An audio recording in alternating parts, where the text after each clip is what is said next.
So this is super interesting. This is a Taiwan bootleg that was released when this album came out. What was it, 70, 71? And my husband bought this when he was in the Philippines as a teenager. And because he couldn't get the regular album, so he bought this one. What's really unusual, it's not like cardboard. This is like paper. It's real real flimsy. You see that? And then on the back, the credits, they're upside down. And this is the only one I've seen from Taiwan that has them upside down. So you can see this is, I read that this is the first album with Dale Peters on bass, Jim Fox on drums, and of course Joe.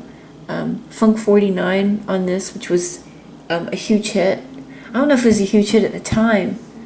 I'm too young to remember if that was a huge hit at the time, but I know it's a classic now, and our band played it for a while. We loved that song. I was surprised at how good this sounded. I mean, aside from all the pops and crackles, because it's been played a gazillion times, and there's a scratch or two on it. But I mean, the actual recording itself sounded really good. So for bootleg, this was pretty cool. It's not a good one to play. I'm going to buy a new copy of this for him. I'm going to get him a really nice copy of this because it's a great album. Side 2, by the way, which you can't see here, but side 2 is acoustic-y, very acoustic. It's kind of like Led Zeppelin 3. But Joe has a unique style. You know, he went on to play with the Eagles, and whenever you hear that crazy drunk sound and slide guitar, that's Joe.